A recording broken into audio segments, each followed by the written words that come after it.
a space of 2 hours, he would have called like 6, 7 times. When are you closing? I want to come and pick you up.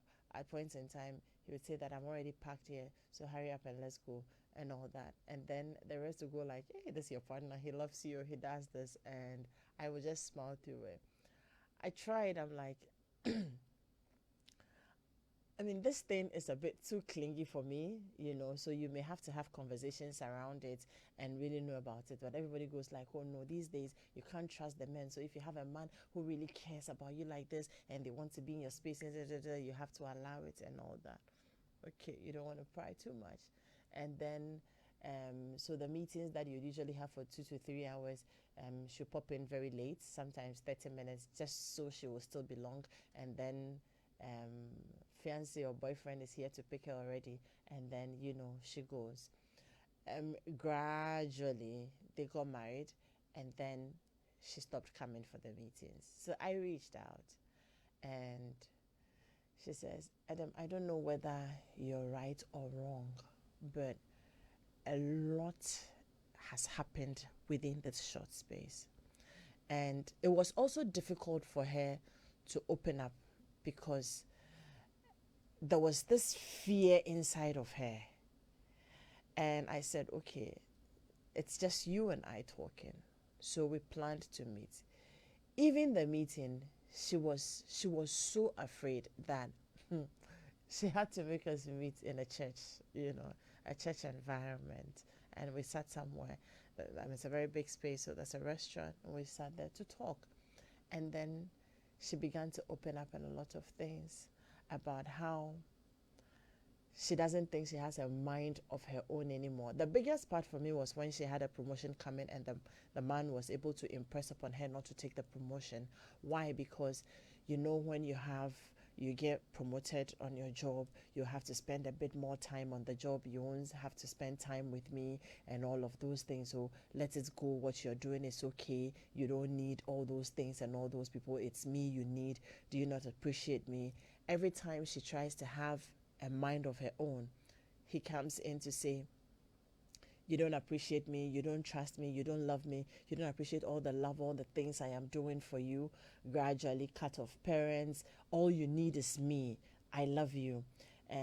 He makes you go out when he wants, and he has tried to paint the love picture such that it's him and nobody else.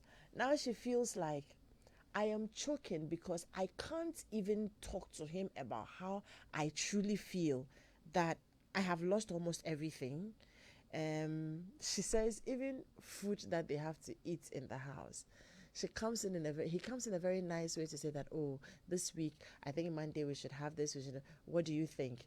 Oh, I think, oh, come on, yeah, what I'm suggesting, so you don't have, any mind of your own, and a lot.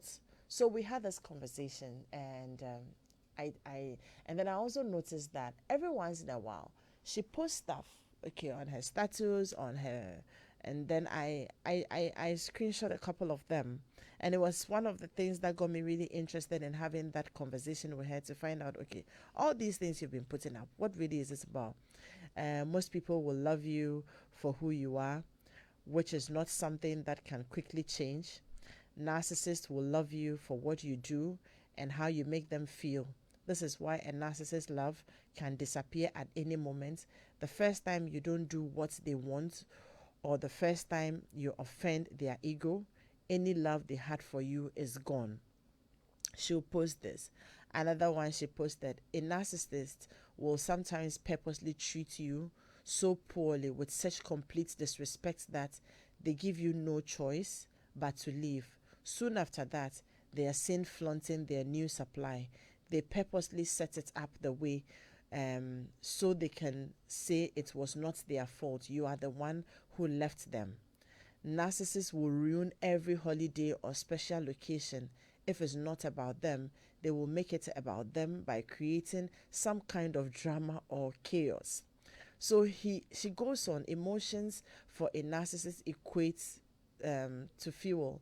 They want to hear you getting irritated. They want to get you annoyed. They want your voice to rise and see the tears of frustration in your eyes. When they see this, it makes them feel so powerful. So she posts these things quite a lot, and she tells me that these are the ways she expresses how she feels, because this is how she feels, and she feels she's just losing herself, but can't even have that conversation with her partner because he will end up turning it all against her. You don't appreciate me. Look at all the things I do for you, and I love you. You don't need all those people. It's me you need. And then I spend time with you. I do this, and so for you to have your peace of mind, you just smile through it and go away. But deep within, you know that your brains don't belong to you. So Daniela and I had a quick conversation around this and said, okay, so this was set a contest, but you want to have this whole conversation about, who a narcissistic partner is. How do you even identify this person ahead of, getting into a serious relationship? How really do they make you feel, and how can they affect your well-being, which is very important? Are they bad people to live with? Or how do you navigate yourself around a person who exhibits such, strong controls, over you? And because I want to believe that people find themselves here, and sometimes all they do is lock themselves up and cry because, or really, he hasn't beaten you or she hasn't beaten you, but these are things you're feeling deep within, and you're unable to have conversations around them. So this platform is just for us to, have these conversations and be able to educate people around some of these things. Are they dangerous people to live with? How dangerous can they get? And who to do this conversation? I have Adolf Ewuku-Bekwe. He is a clinical psychologist. Hi, Adolf. Hi, Adam. Good morning. Good morning, and good morning to you. Great. And one of the reasons I appreciate having some of these conversations with adults is the fact that he has a very big heart for women. And he believes in fairness. If it's not good, it's not good. If you have to run, he tells you to run. If you have to work through it, he tells you to work through it. So very, very, very real and practical lessons we will be having. Hey, Phoebe, haven't I missed you? Hey, you have left us to go and stay in Obi Manso. How are you? I'm very well, thank you. You're looking very, very, very great. Thank you so much. Obi Manso is collecting you. Great. Phoebe Besamete is a family counselor, also very real when it comes to these things. So I am in very, very, very, very, very good company. And please join us to have this conversation. I start with you, Adolf. Who is that person? You were asking me, now I'm asking you. Interesting. Thank you very much, Adam. But I think the story you told us aptly describes who this person is. Yes. A narcissist turns the relationship into a theater, and he or she is on the stage, and the spotlight must constantly be on him Jesus or her. Christ. Exactly. He or she turns the relationship into a theater, and they are constantly on the spotlight. Whatever it takes for them to be under the spotlight, they do. It could be very manipulative, but they do it. And they do it so well that you don't even see it coming. Like initially, this friend of yours interpreting this as love. Love. You are constantly being gnawed at, and it is deliberate on his part. Nothing comes between the person who is a narcissist and the desire to occupy the center stage, to be all over the place. They need to be admired. They have a strong sense of admiration, a sense of entitlement that hits the moon.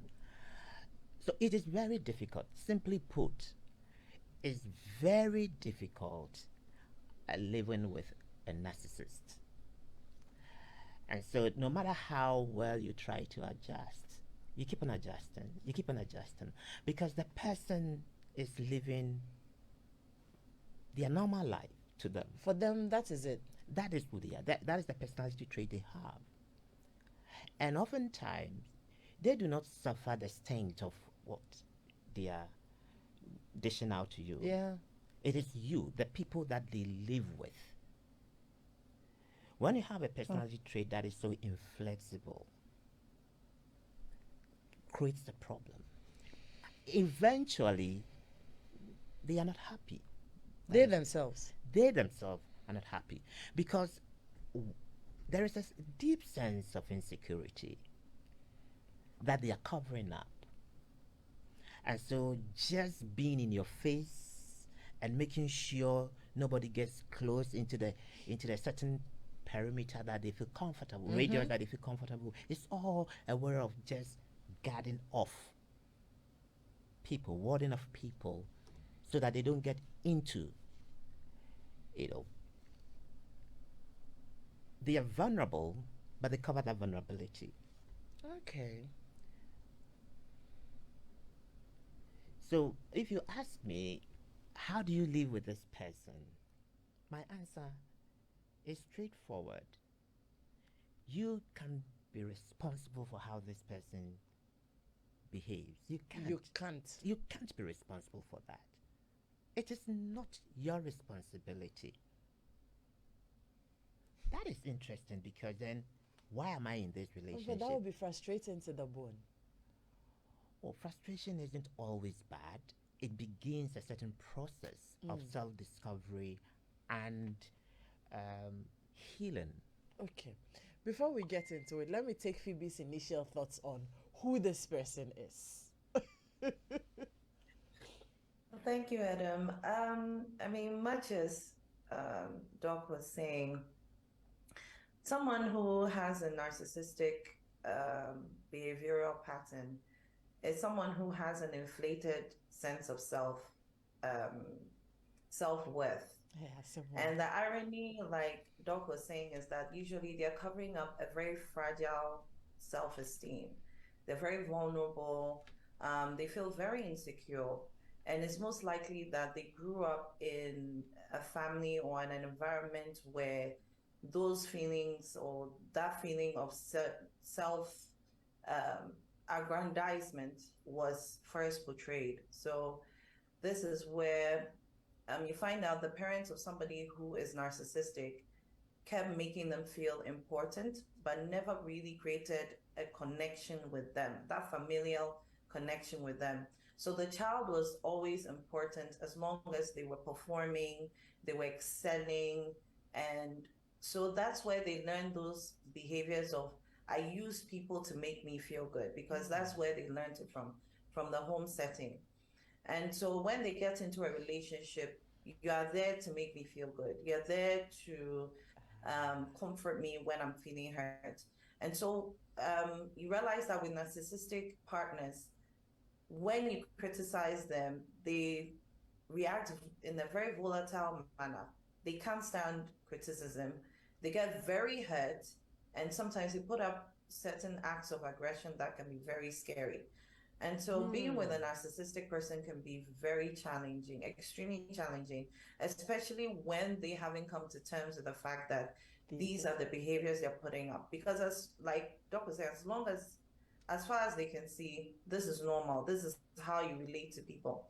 And also, a narcissistic person cannot really love someone else because they see that person as an extension of themselves. They are there to serve my intentions. So they don't see you as a separate human being that has needs, that needs comfort, that needs support, that needs love. They see you as someone that has just been created or is in their life to make them feel good and to also cover up their weaknesses and avoid criticizing them. Just always keep them on some sort of emotional high that is actually not real. This is scary. This is very scary. So, from I want to go down to this. Are these people born with these traits, or they learn them? Phoebe, you said they learn them. They learn them. Doc, you agree that it's learned behavior? It is learned behavior, but of course, behaviors are human beings. I think the one fundamental thing we have to establish is that we are very complex. Okay, so a chunk comes from the um, family relation, family context, but also it is something that there may be some underlying biological stuff coming up. So Okay. it is environment person interaction that churn out these people, particularly in the attachment, when it comes at it from attachment perspective. Every child, every human being is born with the need for proximity, for closeness. It is okay. And depending on how parents, significant others respond to this natural inclination for proximity, it will shape who you turn out to be. So, in the formation of attachment, you have different types of attachment. There is a secure one where the child is signaling what the needs are, and parents are so perceptive that they get it and respond. And that secure base that the child gets helps the child later in life. Right. Because it affirms the child, it validates the child, and protects the child. And what are we looking for in this world? A sense of validation and a sense of protection, that I'm safe, I'm secure. The secure child gets that.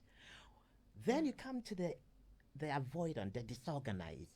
It is not okay that in this relationship you have a parent who is more on the demanding side and less on the responsive side. So it is about cracking the whip all the time and emotionally disconnecting. They themselves need carers, you know what I mean? And so the child is left with this no sense of appreciation. Okay? And yet, there is this high expectation of this child. Oh dear. And whatever happens sets us up for who we become in future. So this person is already damaged psychically, psychologically. From childhood. From childhood. Yeah. It isn't, I wouldn't want to create a very hopeless situation that it is irredeemable. Well, but it's important as this area Phoebe, you have as gone Phoebe into. indicated, you have to really recognize that this is the hurt I'm causing people I say I love.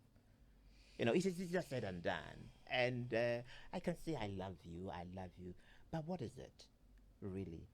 It is in the doing, the manifestation of that love.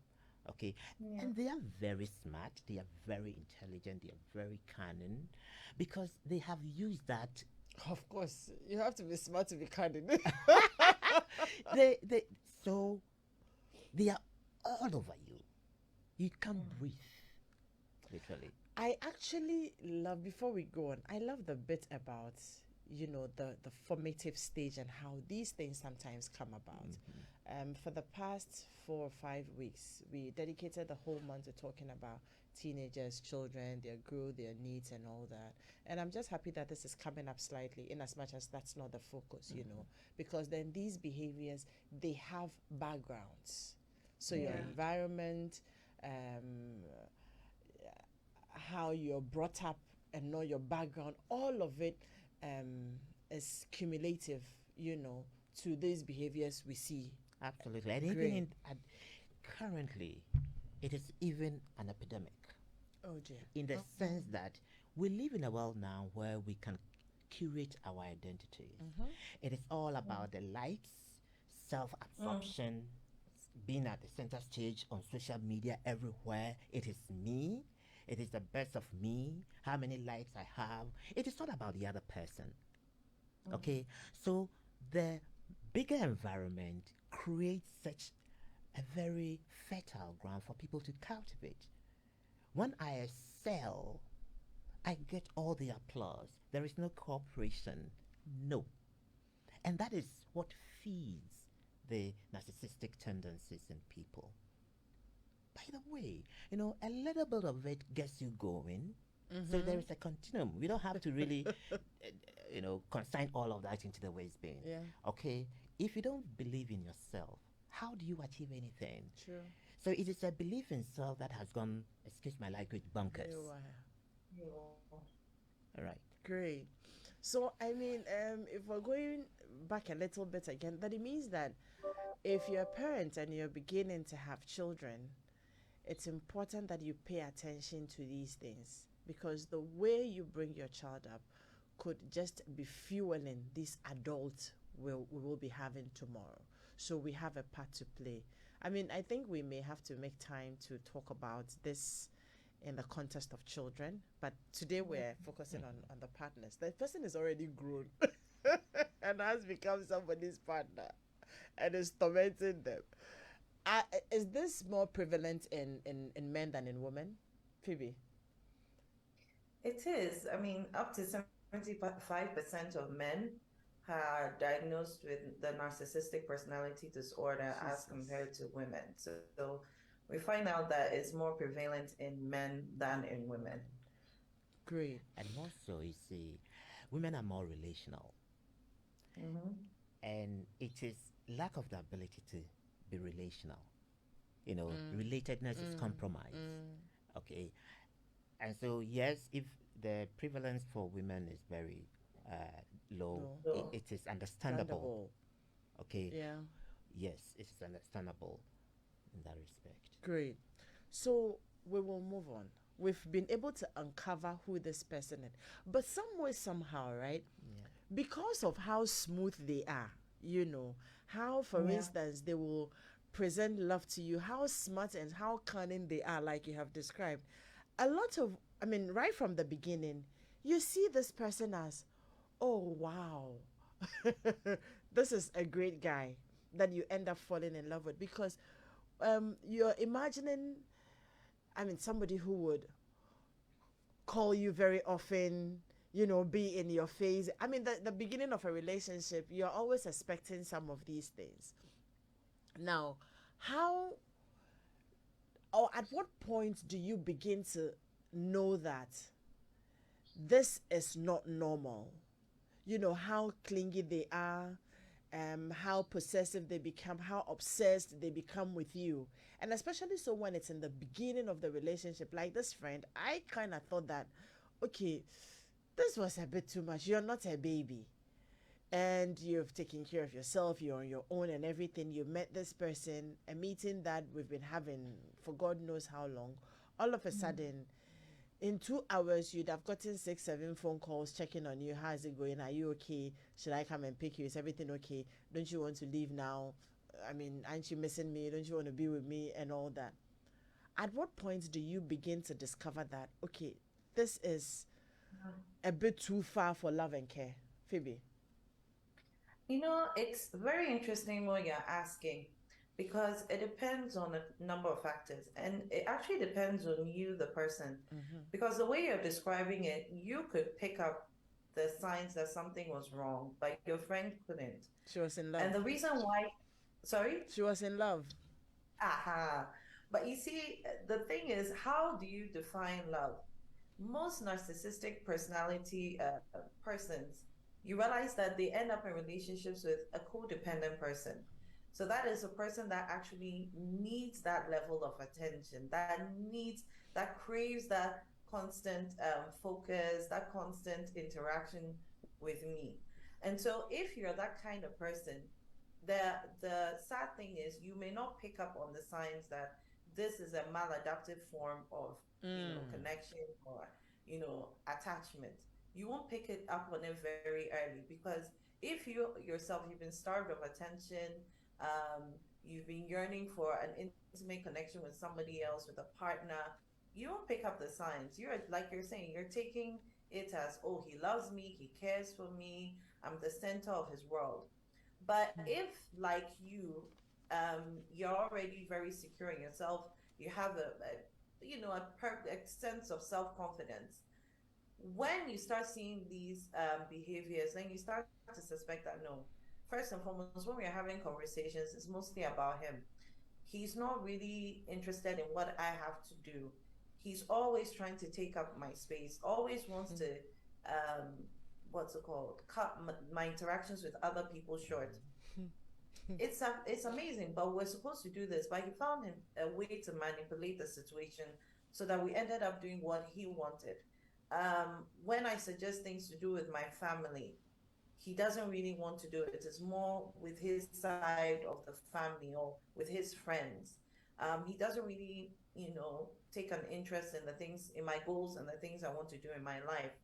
Um, Whenever I talk about work or whatever, the conversation always turns to him. When you pick up on these things, then you're like, oh no, something is going wrong. But it depends on who you are as a woman as well, how secure you are in yourself, so that when you realize that the focus is always on this other person, then something is wrong. Or when he's feeling emotionally hungry or emotionally, fragile, you have to keep, encouraging him. You have to keep, um, what's it called? Always encouraging him, always uplifting him. When you realize these things keep happening, and by the time you leave that conversation, you feel drained, then you're like, no, something is actually going very wrong in my life. And I don't think this relationship is healthy. But it depends on you, who you are as a woman as well. And unfortunately, it took your friend so much time. She actually got married before she realized that something is It's wrong. wrong. And so when you're dealing with a narcissistic relationship, you have to look at both parties, because the one who is on the receiving end also has to ask themselves, what is it about me that led me into that relationship that thought this was healthy? Apart from the narcissistic person, you have to look at the partner and why they welcome this kind of interaction with that person. Great. When you talked about the fact that there are times that they're not even interested in your goals. In reading around them also, I also learned, that they they could appear as very much interested in the things you're doing, only to steer you away from it.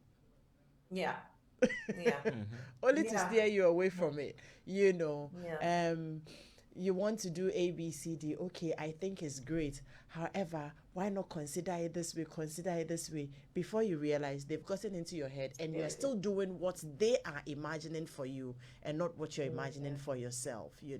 Adolf, you want to add a bit to that on at what point in time do you begin to realize that, okay, this is becoming too much for comfort, too much for, love? In cheap, you realize that, oh, hey, how you Yes. you feel so skin tight. I think the till the till the signs are clearly, they come very early, but you see there is something we want, and what we want will blind us to really pay attention to the yeah, nuances, the little things. Yeah. This friend of yours, really, we must also put it in the context of the group relation. Yeah. Everybody was married, No, not everybody was married. right? No. Okay, so um, she was looking for love. Oh, yes. Indeed, she found one. Yes. Case closed. I have found the person Zen. I'm looking for. But you see, once you begin to realize that this person is turning out to be another parent of yours, monitoring your moves, you don't misconstrue that as love. It is not. There is possessiveness in there, there is jealousy in there, and fundamentally, the person has colonized your mind. Oh, Jesus. but The person has colonized your mind, playing mind games with you, gaslighting here and there, to the extent that you just live for him. True. You live for him. Yeah. You have no life of your own. You will not be happy. And again, you are also afraid. So I think that it is there from the very beginning of relationship. if it is there. But Adolf, I yes, would say that sometimes it's challenging for women to see that, especially like you rightly said, if they are in a community of women where it seems okay, everybody is in a relationship, and then also our cultural background, by a certain age, you're supposed to be getting married, exactly. and you have this man, and he wants to marry you, and he's paying attention to you. He's not flirting with somebody else, all his focus is on you. Sometimes it takes them a while to pick up on it. You may It takes never them pick a up. You while. may never pick up.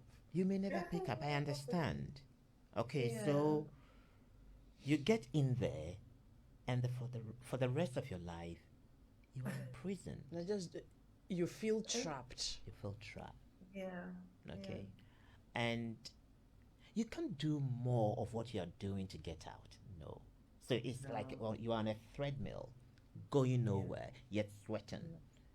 Unfortunately, you are not strengthening your muscles. You are not losing calories. You are losing calories. You're not burning calories. Oh dear. You see, it's very sad. It's very sad. You talked about your well-being. How does all of this affect your well-being? Exactly. Yeah. It fundamentally undermines your well-being. Yeah. Because the greatest disability on earth I see is for someone to take over your mind. It is the greatest disability. You have been given birth to, you have been educated by your parents, you have educated yourself, you have built your mind, and somebody from nowhere says, I have taken over. You don't live for yourself alone. Again, you don't live for yourself again. So who are you? You have no identity anymore. You dress to the person's preference. You eat to the person's preference. In fact, you breathe the carbon dioxide that he exhales. Because the person is always around you. And it takes so much to break from that cycle and viciousness. It takes a journey. It is not a day. It's a journey. Just yes, this week I had a call from a client I have worked with for years. About I think 10 years ago. Yes, we got in touch, and clearly, I could see that this spouse she was in with, a die-in-the-wool narcissist. But at the time, she couldn't get it. She didn't have the courage. So she called me and was giving back the words that we spoke about that really midwifed her from the belly of the narcissist. Okay, it has taken her almost 10 years to get out. Now she's saying, me, relationship, no way. I'm not getting in again. So it is a journey. You need support. You need to be believed.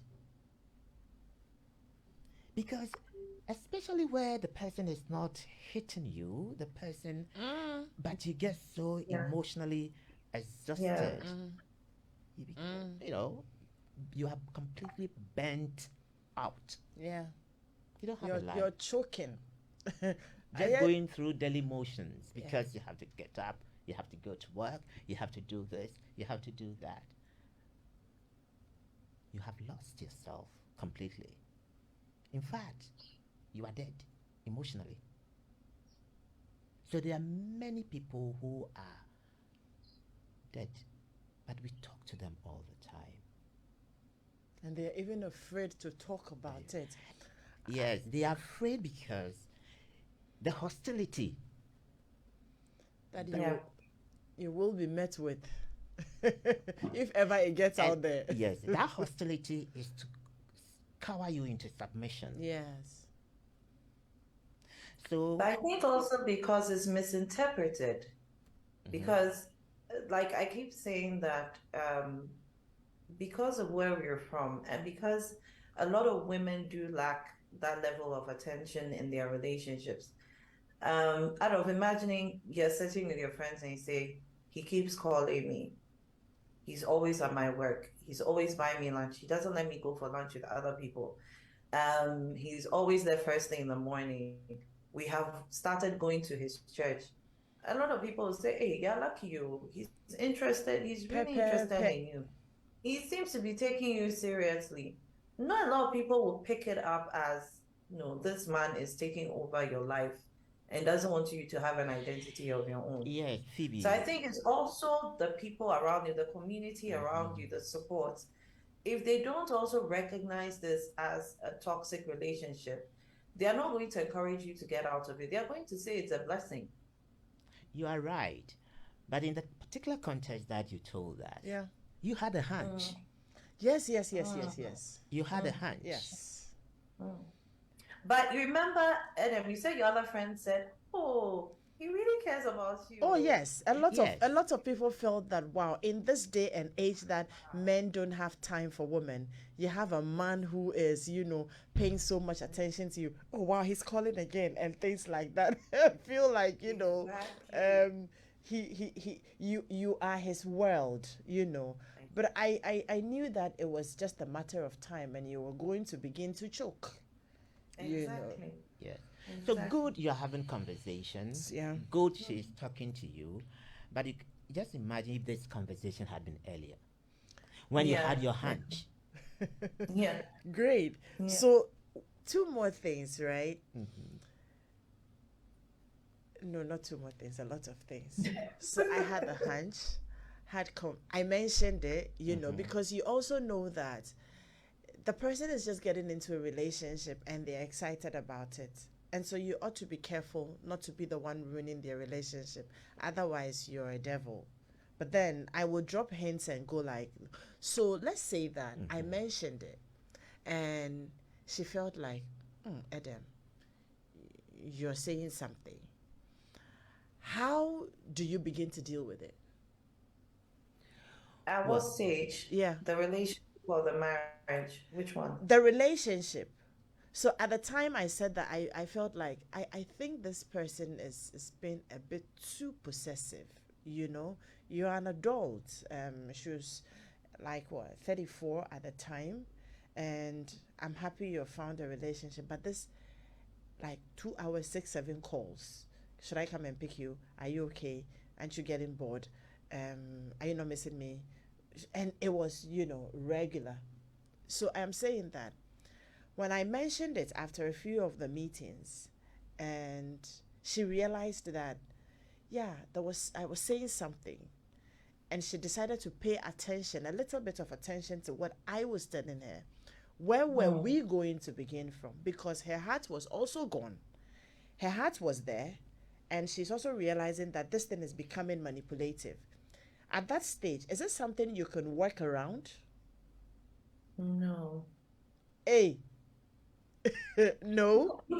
You can't be in a relationship with such a person. If that's the question you're asking. Yes. There's nothing you can't work on it. There's no talking to him about what you're seeing and how you're feeling. No. And especially if you go and you can't even use the term narcissist with a narcissistic person, because most of them usually react violently when you say that. They don't like it at all. They cannot imagine that what you're saying is true, because obviously it's a negative term.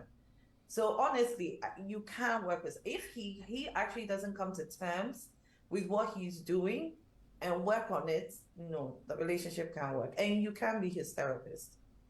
Hey. That's my humble So opinion. what, Phoebe, at the beginning of the relationship, once you realize these things, you flee? You flee. That is my submission.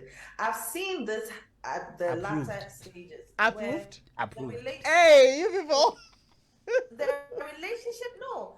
And it devolved into an abusive relationship. Eventually, yeah. They are married and he's imagining all sorts of things. He wants his wife there round the clock. It's scary. You said you were going to, let's say, Tema, but I saw you taking the road to Adabraka. Yeah. Why are you following?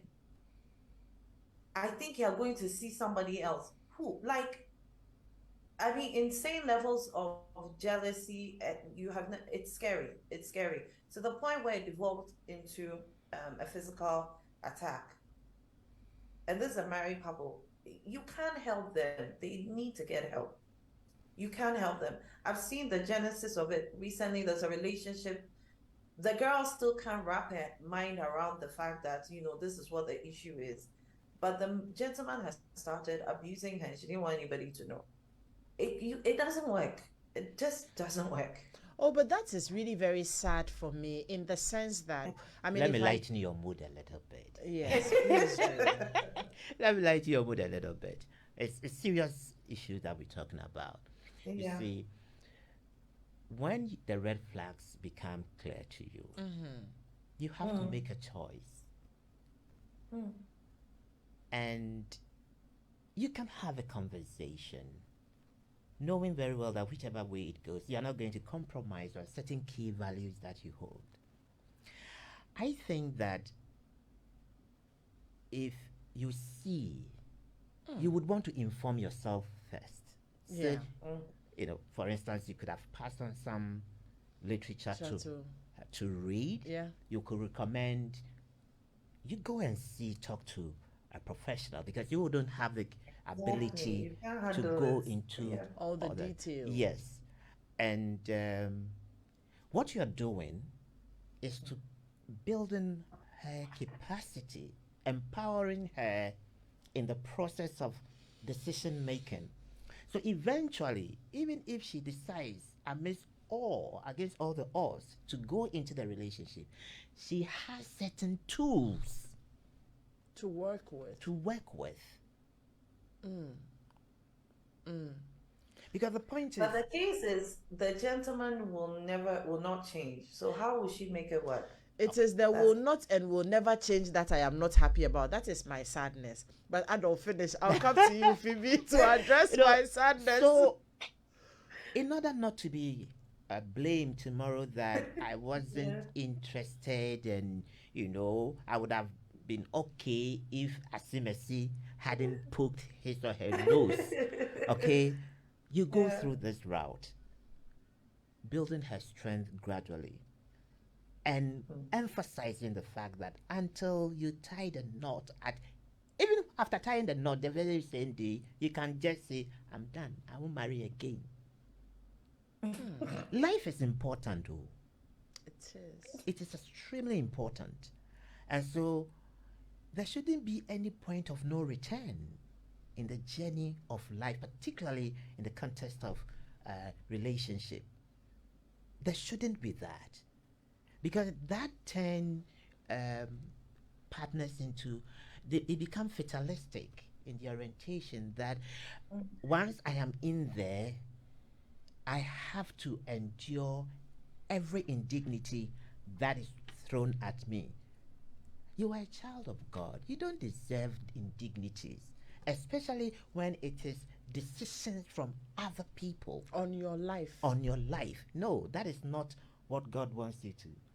No, that other people should. As run for your that life. one, I don't agree to it. Why should somebody be making decisions on your life like as an adult? Infantilizing you. Yes, that's the word. It is painful. It is dehumanizing. We must call it what it is. Okay, it is. And I think that you deserve to live well. Adolf, but to my sadness, okay, are we saying that there is no way out for this person whom, for instance, right, it was no fault of his that he grew up like this? We went into the background a bit and looked at how some of these behaviors come up. They learn it. It could be somehow a bit of, genetical and all that. But it really isn't any fault of theirs that they are like this. Why can't they be loved? Why can't they be helped? Why are we saying that they can't change? Why should they be left alone? And I want to believe that it is this feeling inside of them also that I can't be loved. I can't be truly accepted for who I am. And so I will go out there and pray. Could that not be true also? I'm seeking praise through praying. Because they have lacked it all their lives See, through no fault of theirs. We are not, I don't think what we are communicating out here is to say nothing can be done. But the point is, it is not the responsibility of the partner. Exactly. Okay. Exactly. Okay. You must first It's not a love responsibility, yourself first. Ah, I'm speaking to the narcissist. great. If you lack the capacity to love yourself, to go off a bit from the spotlight, to introspect, to see why I am not happy, because indeed you are not happy. Can you imagine getting into a chain of broken relationship? Yeah. It is not a happy story for any human being, including the narcissist. Sometimes owning up to their hurt, owning up to how they feel, the vulnerability is what they can't stand. So if there is a way out, the way out is for them to really embrace themselves and the vulnerabilities, to say that there is absolutely nothing wrong being weak. For as a Christian, when I am weak, then I am what? Because I leverage my vulnerability. And being weak before somebody you love, I think is the greatest experience of all time. Being weak before somebody who has got your back, who will not hurt you, is so refreshing, it's so liberating. It humanizes you. But if you can't be weak, if you are afraid to be vulnerable, to let the vulnerability that is eating you up be exposed to the person who loves you and you claim you love back, then there is a problem. I get it. You get it? I get it. I get it. So it is that it is not like the narcissist should just go and perish. No. But if you take it upon yourself as a partner to become the therapist that you are not, then you are going to perish. Yeah. Because you don't even have what it takes. You don't have the skills. Adolf was saying that, they need to come face to face with the hurt that they have also experienced. And it's very likely something that happened to them in their formative years, something that occurred in their family, maybe in their relationship with their parents. There's some form of brokenness. And you find out that with a lot of narcissistic people, they have like this inner critical voice that keeps accusing them, telling them they are not good enough, telling them they are not worthy of love. And so they're trying to fill the void with somebody else.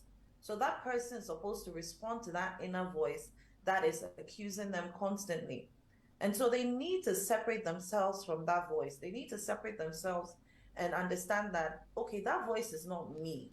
Something within me is causing me to relive this hurt and this brokenness, which obviously is being expressed in my relationships with other people. And so I have to get to the root of it.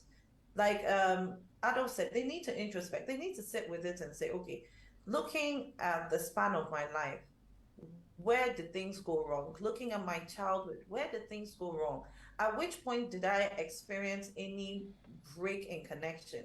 I mean, some psychologists have even said that they experience what is called emotional hunger. So it's actually not love. So they have this deep ache within them, and they need someone to fill that ache, to fill that void constantly. But what that emotion or that experience does is that it drains the other person, because they cannot, the root of it is not embedded in the partner. It's probably an experience or with a parent that happened years ago.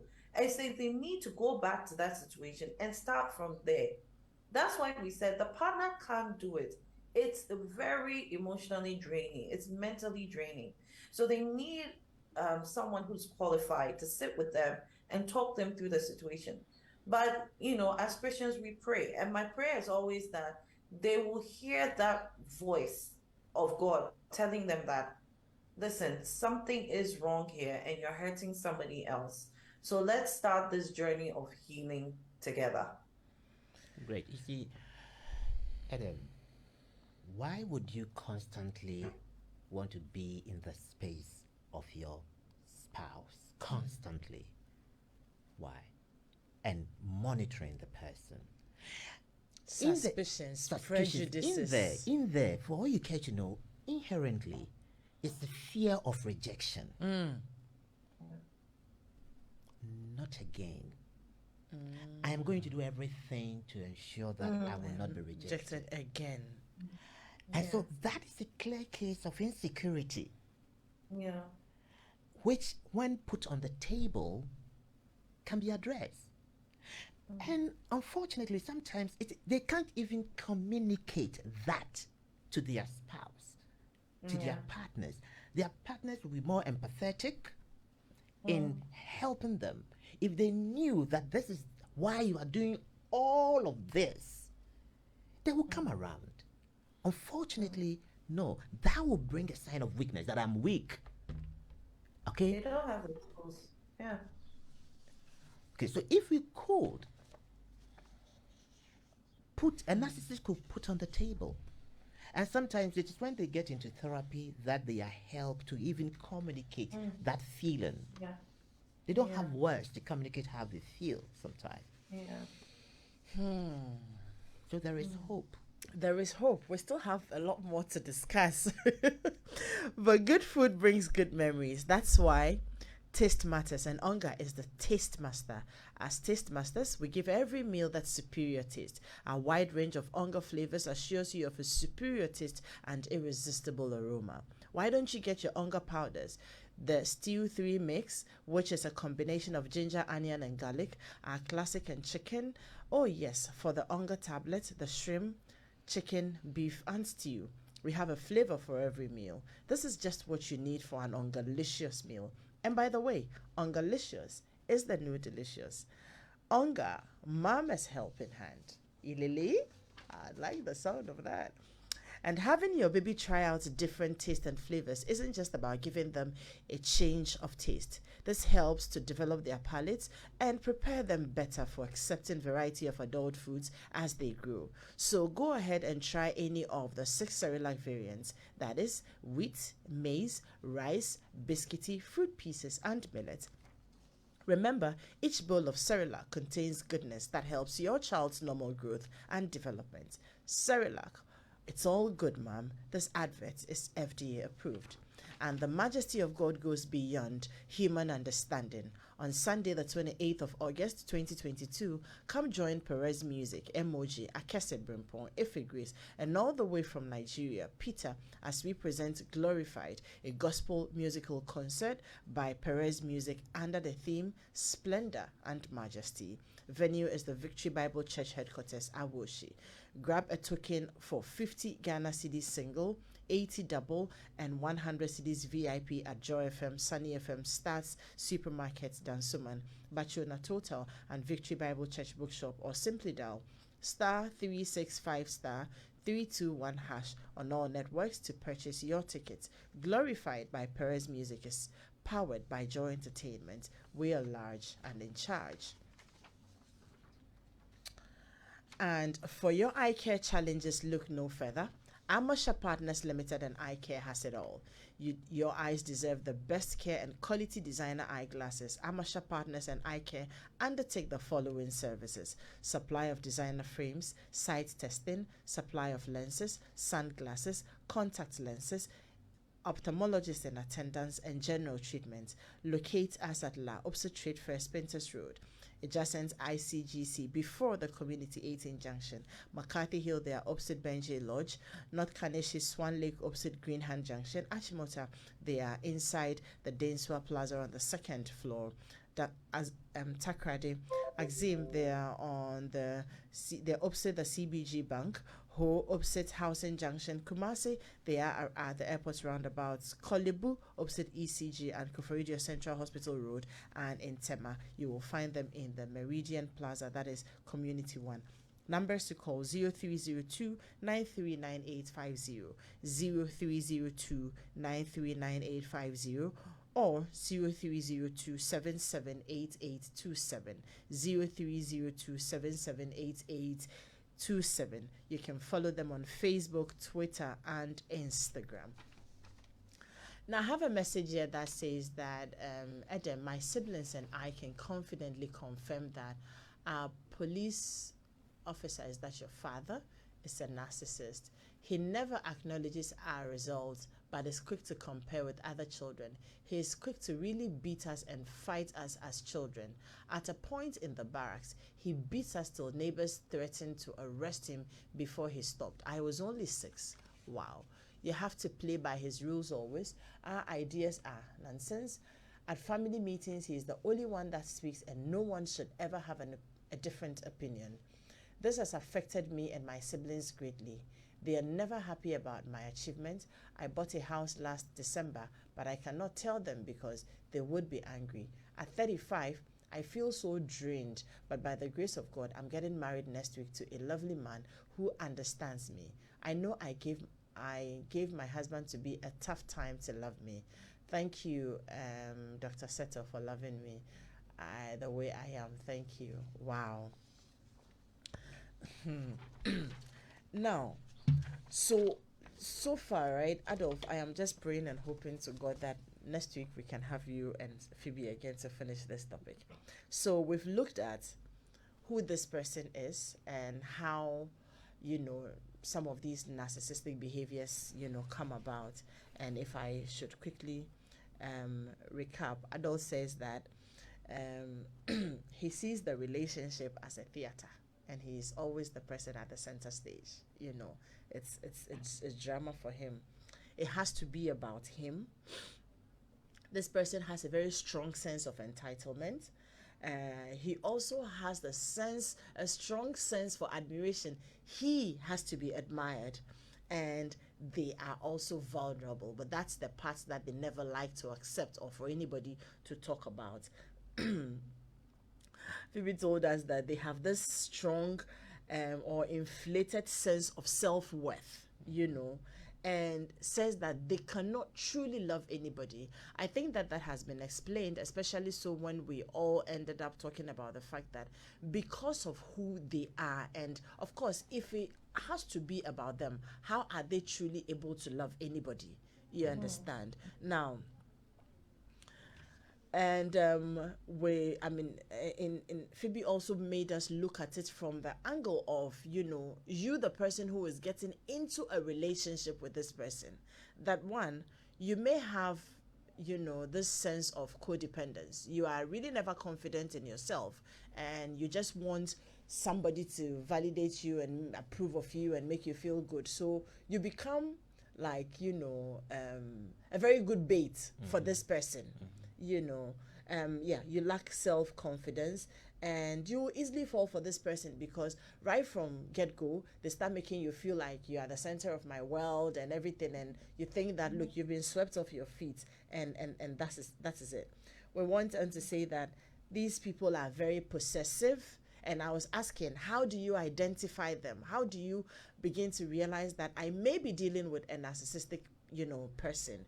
Now, we learned that they are very possessive, they are jealous, very. They will colonize your mind. You just end up realizing that you don't have a mind of your own all the time.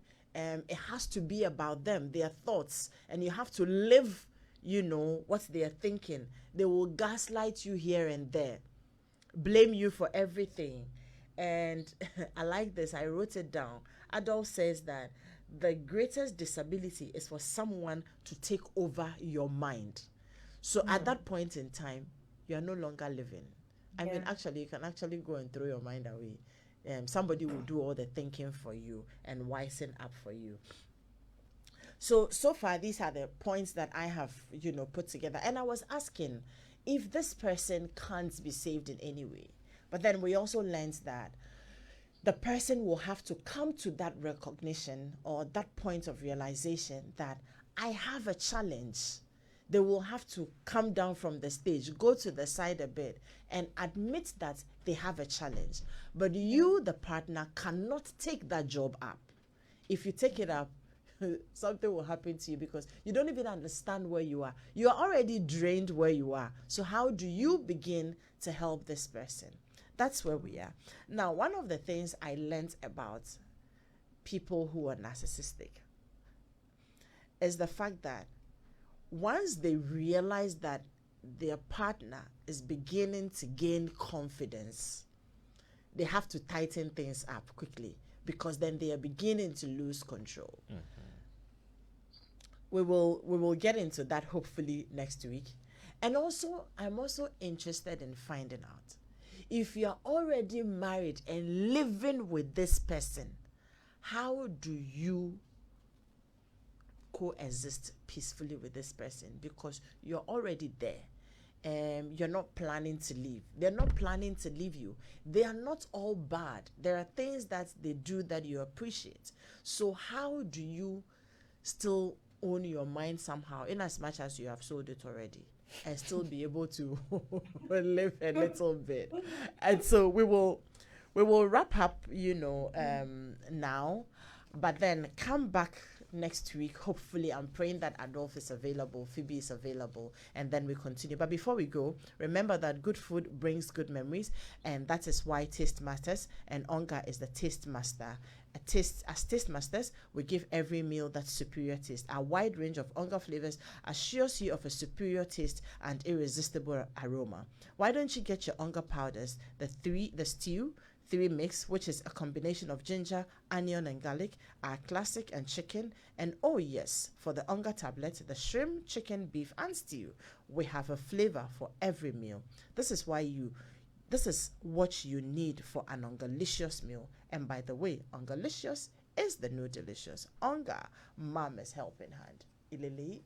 Next week, we will come back to continue. My name is Adam Knighty, and to the production team,